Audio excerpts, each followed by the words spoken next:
Growing up in the Peterson household, I always knew there was an invisible hierarchy. My sister Sarah was 3 years older, prettier according to family whispers, and somehow always managed to be in the right place at the right time.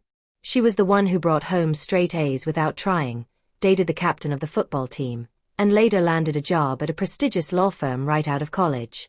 But nothing prepared me for the stark reality of favoritism like her wedding announcement. "We're so excited to help make your dream wedding come true, sweetheart," my mother gushed, practically floating around Sarah as she showed off her engagement ring. It was a beautiful 2-carat diamond that sparkled like captured starlight. "Your father and I have been saving for this day since you were born." I watched from the kitchen doorway, coffee mug in hand, as my parents unveiled their wedding gift, a check for $50,000. $50,000. "We want you to have everything you've ever dreamed of," Dad added, his voice thick with emotion. "The venue, the dress, the flowers, everything perfect for our perfect daughter." Sarah burst into tears of joy, and I felt something cold settle in my stomach. Not jealousy exactly, but a creeping realization that I was witnessing something I might never experience myself. Over the next 18 months, I watched my parents throw themselves into wedding planning with the enthusiasm of event coordinators. They attended every venue tour, every cake tasting, every dress fitting. My mother took vacation days to help with planning. My father researched photographers and bands like he was planning a corporate merger. The wedding itself was magnificent. A sprawling country club venue with crystal chandeliers and gardens that looked like they belonged in a fairy tale. Sarah looked stunning in her designer gown, and her new husband James couldn't stop grinning. The whole affair screamed luxury and love, a perfect celebration funded by parents who wanted nothing but the best for their daughter. I smiled through every moment, gave a heartfelt maid of honor speech, and danced until my feet ached. But deep down, I couldn't shake the feeling that I was watching a movie of a life I'd never get to live. Little did I know that my own engagement, just 2 years later, would confirm every fear I'd buried that day. When Marcus proposed to me on a quiet beach in Maine, I thought I was the luckiest woman alive. We'd been together for 4 years, and he was everything I'd ever wanted in a partner. Kind, funny, ambitious, and completely devoted to building a life together. I couldn't wait to share the news with my parents.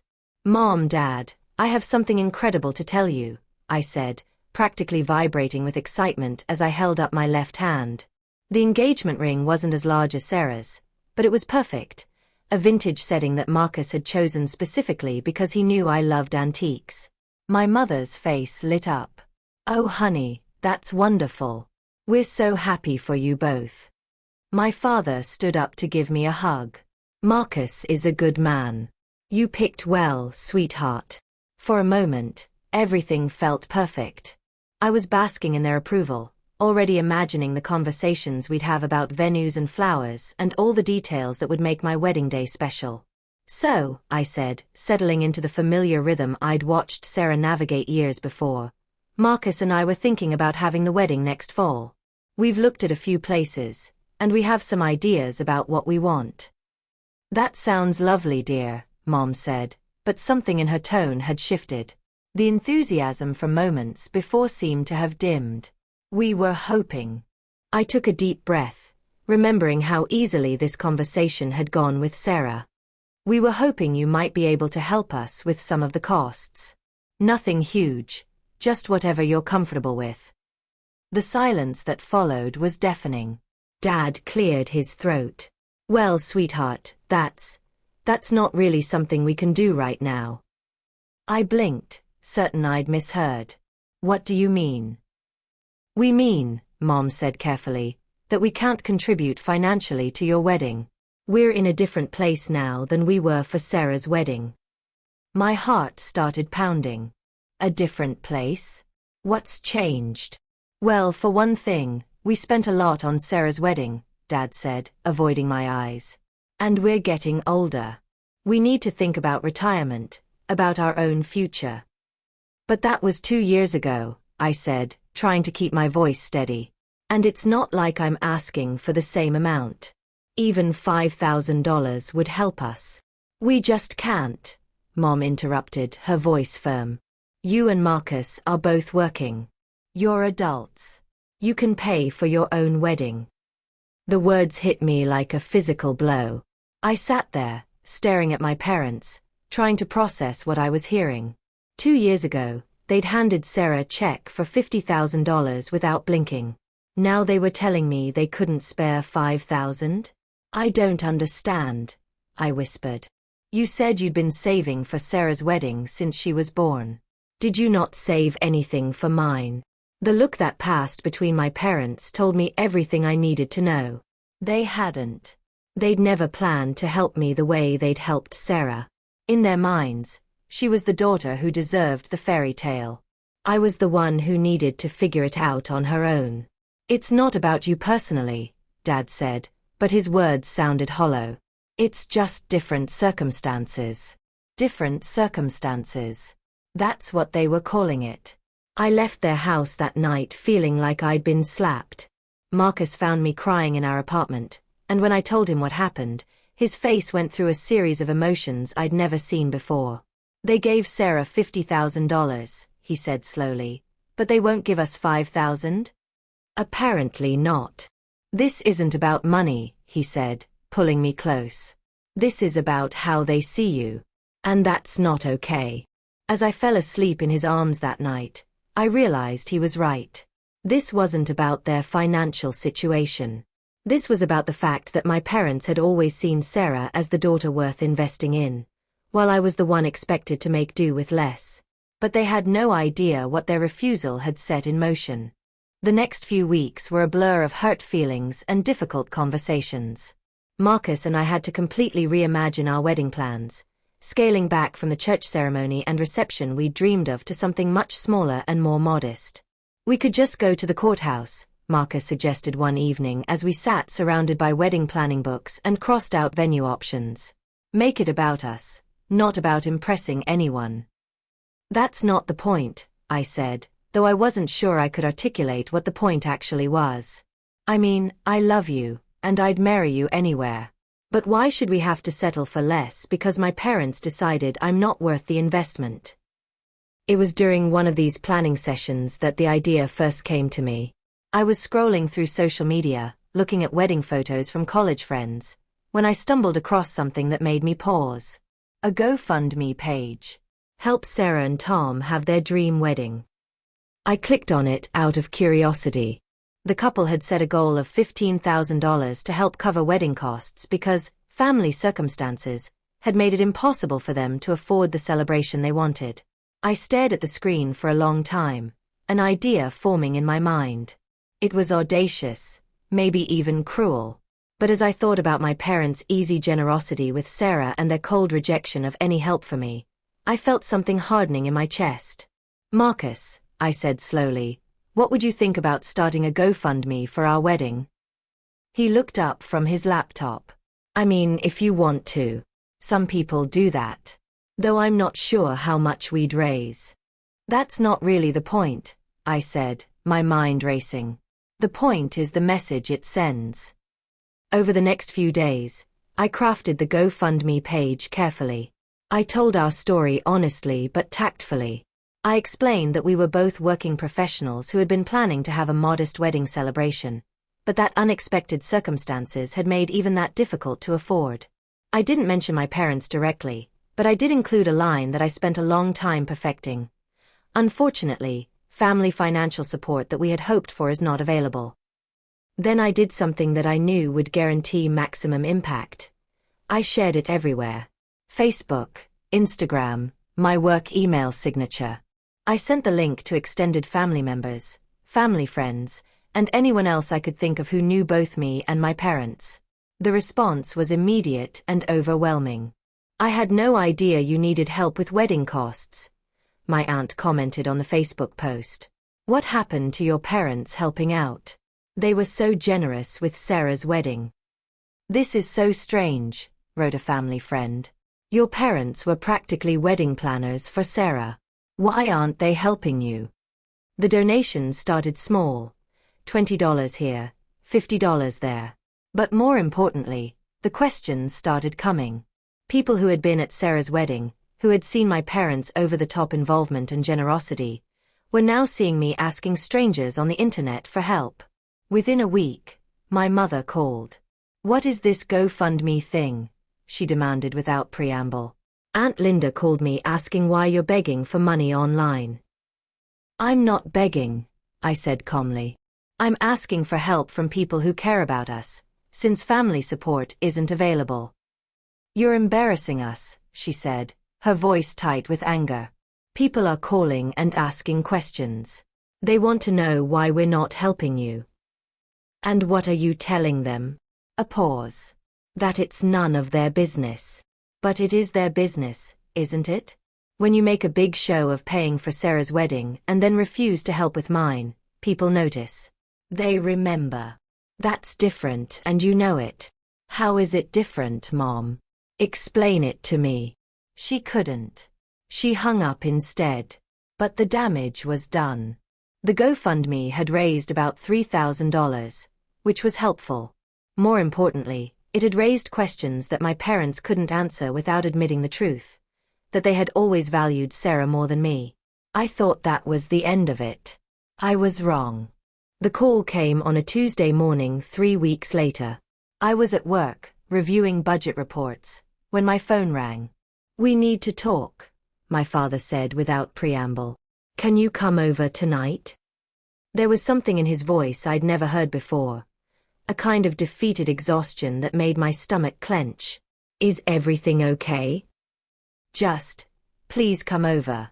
Bring Marcus if you want." That evening, Marcus and I sat in my parents' living room, the same room where Sarah had been showered with wedding planning enthusiasm and financial support. The atmosphere couldn't have been more different. My parents looked tired. More than tired, they looked beaten down in a way I'd never seen before. "We need to talk about this GoFundMe situation," Mom began, her voice careful and controlled. "Okay," I said, waiting. "It's caused some complications," Dad said. "People have been asking questions. A lot of questions. Your cousin Jennifer called yesterday," Mom continued. "She wanted to know why we could afford to give Sarah $50,000 but couldn't help you at all. She said it looked like favoritism." "Your Uncle Mike stopped by the hardware store," Dad added.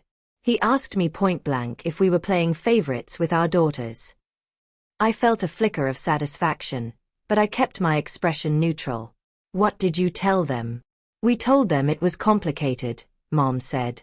"But the truth is, we can't give them an answer that makes sense." "Because..." She trailed off, looking at Dad. "Because there isn't one," Dad finished quietly. "There isn't a good reason why we helped Sarah and not you. Not one that doesn't make us look like terrible parents." The room fell silent. I could hear the clock ticking on the mantel, the same clock that had been there since I was a child. "The thing is," Mom said finally, "we didn't even realize we were doing it. We told ourselves it was about timing, about our financial situation. But when people started asking questions, when we had to try to explain it, we realized we couldn't," Dad said. "Because the truth is, we always saw Sarah as the one who needed the fairy tale wedding. She was the one who dreamed about it, who planned it since she was little. You were always more practical, more independent. So you decided I didn't deserve it." "We decided you didn't need it," Mom corrected. "But that's not the same thing, is it? Need and deserve are different things." Marcus reached over and took my hand. I could feel his support, his quiet anger on my behalf. "We've been getting calls all week," Dad continued. "Friends, family, people from church. Everyone wants to know why we're not helping you. And we can't answer them because the answer makes us look like exactly what we've been, parents who played favorites." "The GoFundMe has raised over $8,000 now," Mom said quietly. $8,000 from people who care about you, while your own parents couldn't spare $5,000. "So what are you saying?" I asked. Dad reached into his jacket pocket and pulled out an envelope. "We're saying we were wrong. We're saying we're sorry. And we're saying we want to fix this." He handed me the envelope. Inside was a check for $25,000. We can't undo the hurt we've caused, Mom said, tears starting to form in her eyes. We can't take back the fact that we failed you. But we can try to make it right. I stared at the check, feeling a complicated mix of emotions. Victory, vindication, sadness, and something else I couldn't quite name. This isn't about the money, I said finally. It never was about the money. We know, Dad said. It was about feeling valued. About feeling like we cared about your happiness as much as we cared about Sarah's. Do you? I asked. Care about my happiness as much as Sarah's? The question hung in the air. It was the real question, the one that had been lurking beneath every conversation we'd had about the wedding. We do, Mom said finally. We always have. We got caught up in old patterns. Sarah was always the one who needed more help, more support. You were always so capable, so independent. We started thinking that meant you needed less from us. But everyone needs to feel valued by their parents, Marcus said quietly. It was the first time he'd spoken since we'd arrived. Yes, Dad said. Everyone does. And we failed at that. I looked at the check again, then at my parents. What about the GoFundMe? People are watching this situation now. We've already thought about that, Mom said. We'll make a donation to the GoFundMe ourselves. A big one. And we'll include a note apologizing for our mistake and explaining that we're proud to support our daughter's wedding. And Sarah? What does she think about all this? Sarah is mortified, Dad said. She called us yesterday crying. She said she never realized we were treating you differently, and she feels terrible about it. She wants to contribute to the GoFundMe too, Mom added. She says she should have spoken up years ago when she noticed the difference in how we treated you too. I felt tears starting to form in my own eyes. The anger I'd been carrying for weeks was starting to transform into something else. Relief, maybe, or forgiveness. I want you to know, I said carefully, that I didn't do this to hurt you. I did it because I was hurt. Because I needed you to see what you were doing. We see it now, Dad said. And we're grateful you found a way to make us see it, even if it was uncomfortable. Very uncomfortable, Mom added with a weak smile. But necessary. 3 months later, Marcus and I had our dream wedding. Not because of the money, though the financial support from my parents and the GoFundMe certainly helped, but because it was planned with love and enthusiasm from everyone who mattered to us. My parents threw themselves into the planning with the same energy they'd shown for Sarah's wedding. They attended venue tours, cake tastings, and dress fittings. They offered opinions and advice and genuine excitement for our big day. Most importantly, they never again made me feel like I was the daughter who had to settle for less. The GoFundMe page eventually raised over $12,000. We used every penny for the wedding, and we donated the leftover money to a charity that helps underprivileged couples pay for wedding expenses. But the real victory wasn't financial. It was seeing my parents recognize their own behavior, acknowledge their mistakes, and commit to doing better. Sometimes, I think, we have to make people uncomfortable to make them grow. My parents certainly never expected my response to their refusal to help with my wedding. They thought I would quietly accept their decision and move on, the way I had always quietly accepted being the less favored daughter. Instead, I held up a mirror and forced them to see themselves clearly. It wasn't easy for any of us, but it was necessary. Now, when people ask about the GoFundMe incident, I tell them it was about more than a wedding. It was about learning to value yourself enough to demand the same treatment that others receive. It was about refusing to accept less than what you deserve, especially from the people who are supposed to love you most. And sometimes, when you refuse to accept less, you end up getting more than you ever imagined possible.